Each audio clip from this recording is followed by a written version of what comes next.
Salut à tous et bienvenue sur votre chaîne Info du Barça. Voici une toute nouvelle vidéo dans laquelle nous allons parler de les dernières infos du Barça. Voici les grands points nous allons développer. Premièrement, grosse bataille pour ce monstre à 0 millions. Ensuite, bonne nouvelle pour Rafinha. Et, Barça, déjà un coup dur pour l'avenir d'Ansu Fati. Et d'autres infos du Barça. Je vous explique tous dans quelques secondes. Donc, restez juste qu'à la fin de la vidéo pour ne rien manquer. Mais avant tout, abonne-toi si c'est la toute première fois que tu nous suis sur cette chaîne, et activez la notification afin d'être à la une de toutes nos vidéos d'actualité comme celle-ci, donc n'hésite pas à lâcher un gros pouce bleu et quitter votre commentaire. Si c'est fait les amis, on y va. Real Madrid, FC Barcelone, la magnifique réponse de Lamine Yamal aux insultes racistes reçues lors du Classico. Après les insultes reçues lors du Classico au moment de son but 0-4, Lamine Yamal avait préféré en rire. L'international espagnol est revenu sur le sujet lors de la soirée du Ballon d'Or 2024 avec un détachement admirable. 17 ans à peine et déjà le mental d'un champion. Lamine Yamal a encore préféré rire des insultes racistes reçues lors du Classico de samedi soir chez le Real Madrid 0-4. La pépite du FC Barcelone s'est dit très détachée de ce qui peut se dégager des tribunes. Des insultes au Bernabéu ? C'est moi qui suis sur le terrain, je ne me concentre que sur le terrain. Les fans qui disent des bêtises ne m'intéressent pas, a lancé le vainqueur du trophée Raymond Kopa en zone mixte de la cérémonie du Ballon d'Or. Au cours de cette soirée, Yamal a obtenu le titre de meilleur jeune du monde. Pour la première fois de l'histoire, ce trophée revient à un joueur de moins de 18 ans. Une récompense de plus pour le champion d'Europe avec l'Espagne, auteur d'une année 2024 renversante à tous les niveaux. Rodri l'a défié de remporter rapidement le Ballon d'Or, challenge accepté par l'intéressé déjà bien placé pour 2025. En cas de sacre du Barça en Ligue des Champions, difficile de citer un autre nom que celui de Yamal. L'autre information. FC Barcelone, Pedri récompensé pour son excellent mois d'octobre. Après l'entraîneur Hansi Flick, le milieu de terrain du FC Barcelone, Pedri, vient de remporter à son tour un prix. Le mois d'octobre a été très réussi pour le FC Barcelone, ce qui s'est traduit par des résultats impressionnants, l'équipe a remporté tous ses matchs. Cette performance a permis à Hansi Flick de décrocher le prix du meilleur entraîneur du mois, son second titre après celui d'Ou. En plus du coach, le milieu de terrain Pedri a également été récompensé. Pedri González a été élu meilleur joueur des moins de 23 ans de la Liga EA-Sport du mois d'octobre devant Eduardo Camavinga Real Madrid, Vitor Roque Real Betis, Lucas Huy Real Society et Pablo Barrios Atlético de Madrid. Le milieu de terrain du Barça est actuellement l'un des joueurs essentiels, qui est devenu un leader sous la direction de Hansi Flick. Il ne se contente pas de jouer et de construire le jeu, mais il se distingue également dans les moments cruciaux en interceptant, défendant et marquant, notamment lors de sa superbe réalisation contre Séville FC, qui a permis de porter le score à 2-0. Lors du Classico, avec un taux de réussite de 91% dans ses passes, il s'est classé au deuxième rang des joueurs du Barça pour le nombre d'interventions 71 et remporte la moitié de ses duels. Ce prix souligne le mois remarquable de Pedri. L'autre information. La blague de Lewandowski à Gavi lors du Classico. Il s'est marqué, oui, mais Robert Lewandowski s'est aussi plaisanté. Samedi soir, le FC Barcelone s'est offert une victoire éclatante face au Real Madrid, s'imposant 4-0 dans ce Classico mémorable. Cette performance, marqué par un doublé de Robert Lewandowski, a permis au Barça de consolider sa position de leader en Liga, avec 6 points d'avance sur son rival madrilène. En plus de sa prestation offensive, l'attaquant polonais a fait preuve d'humour en taquinant son jeune coéquipier Gavi, de retour après une blessure. En effet, Gavi, entré en jeu à la 87e minute, a reçu un carton jaune, dû à une altercation avec Vinicius Junior. 2 minutes sur le terrain et un jaune, s'est amusé Lewandowski, provoquant un fou rire chez son coéquipier avant de l'enlacer en célébrant cette victoire décisive.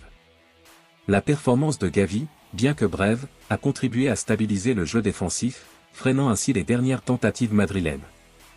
Le triomphe de Barcelone dans ce Classico est d'autant plus symbolique que le club poursuit une série de victoires marquantes en Liga, tout en tenant la cadence en Ligue des Champions avec 6 points sur 9 possibles. Ce succès conforte les ambitions du groupe d'Hansi Flick, qui s'apprête maintenant à affronter l'Espagnol Barcelone lors du derby catalan, avant un déplacement crucial en Ligue des Champions contre l'Étoile Rouge de Belgrade.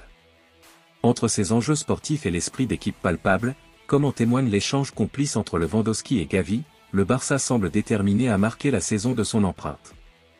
L'autre information. Ballon d'or, Gavi recadre Vinicius. Le ballon d'or manqué de Vinicius n'a pas échappé à Gavi, le milieu de terrain du FC Barcelone, avec qui le joueur madrilène s'était accroché lors du Classico.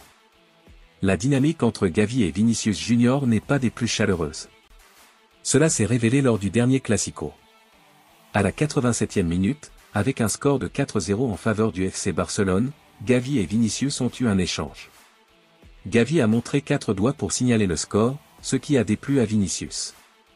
Ce dernier aurait alors rappelé qu'il a gagné la Ligue des Champions, en déclarant aussi que lundi, il allait récupérer pour le Ballon d'Or. Malheureusement pour lui, c'est Rodri qui l'a remporté hier. À la suite du succès de plusieurs joueurs du Barça et d'un joueur espagnol, à savoir Aitana Bonmati, Lamine Yamal et Rodri, la réaction de Gavi était particulièrement attendue après son accrochage avec Vini. Néanmoins, le joueur barcelonais a choisi de ne pas l'approfondir la blessure et a principalement formulé des mots élogieux pour ses coéquipiers, saluant des récompenses très méritées, accompagnées de félicitations appropriées. Ces déclarations n'impliquaient pas le joueur merengue, même si Gavi pas oublié l'affaire. L'autre information. Barça, Real, Bayern. Grosse bataille pour ce monstre à 0 millions. Patron de la défense du Bayer Leverkusen de Xabi Alonso, Jonathan Tah quittera bien le club pour 0 € en 2025. Le défenseur central Jonathan Tah, âgé de 28 ans, semble bien déterminé à quitter le Bayer Leverkusen en fin de saison, et ce, sans prolonger son contrat. Selon Sky Germany, toute perspective de renouvellement est écartée, une décision qui laisse les dirigeants du Bayer déjà se préparer à son départ. En fin de contrat en juin 2025, Tah attire l'attention de clubs européens de haut niveau, notamment le Bayern Munich. Max Eberl, récemment nommé à la direction sportive du club bavarois, serait particulièrement intéressé par le profil du joueur. Les négociations sont en cours, bien que Tah n'ait pour l'instant pas donné de réponse claire sur ses préférences pour la saison prochaine.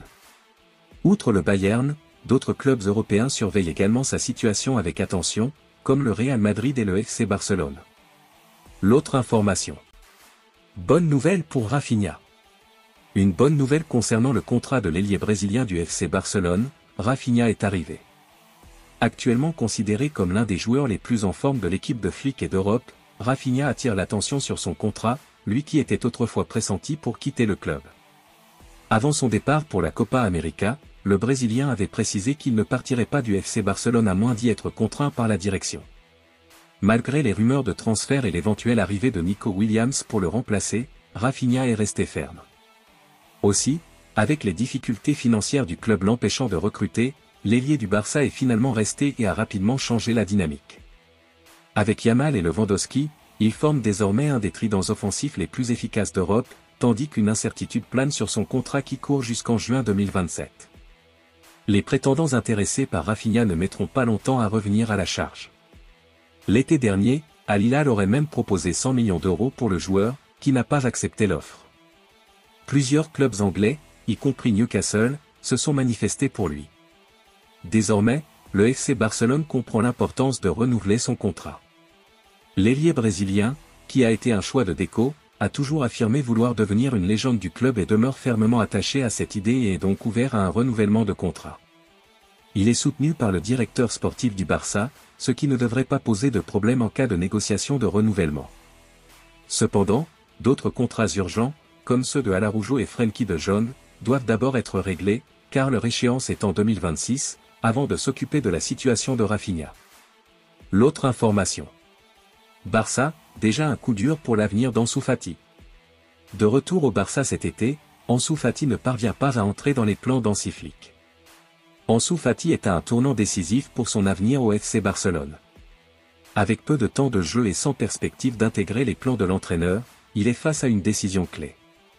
Son agent, Jorge Mendes, qui connaît bien la direction du Barça et entretient des liens solides avec Joan Laporta et Deco, a récemment rencontré le club pour discuter de l'avenir de plusieurs de ses joueurs, dont celui d'Ansu. La situation d'Ansu au Barça s'est complexifiée, surtout après un début de saison sans réel impact sur le terrain, ce qui ouvre la porte à un éventuel départ dès janvier.